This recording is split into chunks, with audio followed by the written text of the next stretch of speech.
This happened last summer. I was driving home after visiting family out of state. It was a 6-hour drive, mostly highway through quiet back roads. About an hour from home, I noticed a guy walking along the shoulder. It was hot, must have been 50 degrees, and he was wearing a jacket, no backpack, no water bottle, just walking, slowly, like he had nowhere to be. I normally never pick up hitchhikers, but something about him, I don't know. He didn't look threatening. Mid-30s, clean-shaven, just staring at the ground. Against my better judgment, I pulled over. He walked up to the passenger window and leaned in. Didn't say much, just asked if I was going north.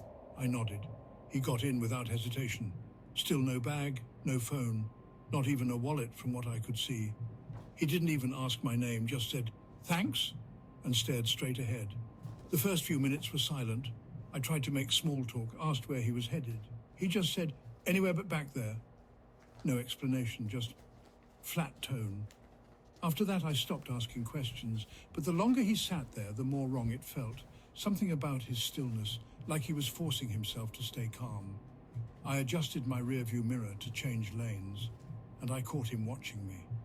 Not glancing, just staring at me through the corner of his eye. No expression. That's when I noticed his jacket sleeve was wet, not sweat, like damp and red-brown at the cuff. I didn't say anything, but my stomach turned. I was freaking out internally. I knew I had to get him out of my car. I spotted a gas station a few miles ahead and said I needed to stop. As I pulled in, I told him it was the end of the line. He didn't argue, just got out. No thank you, no goodbye. He stood there in the parking lot, just watching me drive away. No phone, no bag, no direction. Just standing still, like he was waiting for his next ride. That night, I couldn't sleep. I kept thinking about him. The next morning, I saw a news alert from the area. I picked him up. A body had been found in an abandoned house. Authorities were searching for a suspect described as male, mid-30s, wearing a jacket, no ID, no known address. I don't know what would have happened if I drove him any farther, but I've never picked up a hitchhiker since, and I never will again. Last summer, a few of my friends and I went on a road trip. It was 5 of us. Me, Josh, Maddie, Ray and Emily.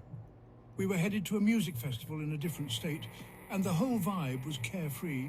You know, snacks, loud music, windows down, all that. The first 2 days were chill, but then, somewhere deep in backwoods Missouri, things got weird. We just passed a tiny town with maybe 3 buildings when we saw him. A guy in his mid-30s holding a sign that just said, "Festival." He looked sweaty but calm. Kind of out of place in that area. Ray, of course, wanted to pick him up. I was against it. You never know with strangers. But majority ruled and we pulled over. He got in the back with Maddie and Emily and introduced himself as Ben. Said he got separated from his group and his phone had died. He seemed normal, chill even, for a while.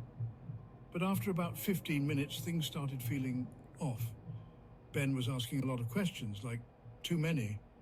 "Where are you staying? Do your parents know you're out here?" It was small talk, kind of, but weirdly specific. Maddie joked, "You're not, like, secretly a killer, right?" He smiled and said, "Would I tell you if I was?" Nobody laughed. About an hour later, the GPS glitched out. No signal. Ray took a turn he thought was right, but it just led us deeper into nowhere. No cars, no lights, just empty road and forest. We were arguing about directions when Ben suddenly said, "This is where I get off." No joke. He said it calmly and pointed at a dirt path going into the woods. We all stared. "There's no house," Emily said. "There's nothing there." Ben didn't respond, just smiled. Then he got out and just stood there, watching us drive off. We were shaken but relieved to be rid of him, but just 10 minutes later, Josh shouted from the passenger seat, "Where's Maddie's bag?" It was gone, along with her phone and wallet. Then Emily said, "Wait, where's my hoodie?" That's when we realized Ben didn't come alone. He distracted us while someone else had been in the car. Ray pulled over fast. We checked the whole car. In the way back trunk area, we found it. A boot print, muddy, fresh. Someone had been in the back hiding. We never saw them get out.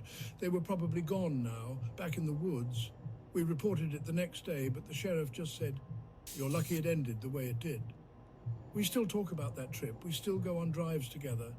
But if we see a hitchhiker now, we keep driving. Some people don't need a ride. Some are just a distraction. This happened to me and my friends about 2 years ago, early summer, right after college finals. There were 4 of us, me, Leo, Jackson, and Alyssa. We'd planned a cabin weekend up in the mountains. No signal, no stress, just fresh air and peace. The drive was about 5 hours from our city. We left late Friday afternoon and were halfway there by sunset. And that's when we saw her. She was standing at the edge of the road, just past a bend, blonde, mid-20s maybe, wearing a hoodie way too big for her and holding a small duffel bag. Leo slowed the car. Alyssa was like, "What is she doing out here alone?" We pulled over. She looked shaken but polite, said her car broke down a few miles back and she'd been walking for hours. She asked for a ride to the nearest gas station. Jackson whispered to me, "She doesn't even have a phone." But again, majority ruled. She got in the back seat next to Alyssa. Her name was Ray. At first, she barely spoke, just stared out the window, but maybe 10 minutes in, she started asking us questions. Things like, "Is it just you 4? Are you staying nearby? Is your cabin secluded?" It wasn't just small talk. It felt strategic. Alyssa texted me from the seat beside her, "She's creeping me out."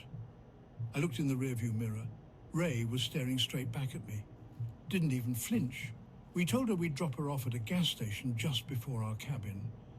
But as soon as we took the exit onto the dirt road leading up the mountain, Ray perked up. "You're going up there?" she said. We nodded. She just smiled and said, "Huh, didn't think you'd actually go through with it." Everyone went silent. "What do you mean?" I asked, but she didn't answer, just leaned back and closed her eyes. As we neared the gas station, Leo gently tried to wake her up. "Hey, Ray, we're here." She didn't move. He tapped her shoulder. Her duffel bag fell open. Inside, a photo of us, taken from a distance, from behind trees, same clothes, same day. There was a map too, with our cabin circled. We were freaking out. Jackson yelled, "Get her out of the car, now!" But when we turned around, she was gone. We stopped in the middle of the road, lights flashing everywhere, yelling her name. But Ray had vanished into the trees. We told the cops, showed them the photo, the map. They took it seriously. Said there were reports of someone stalking hikers near that area. Said we might have been part of something bigger. I still don't know how she knew who we were or how she got that photo, but I know one thing. That weekend, we didn't go to the cabin, we drove straight back home and never looked back.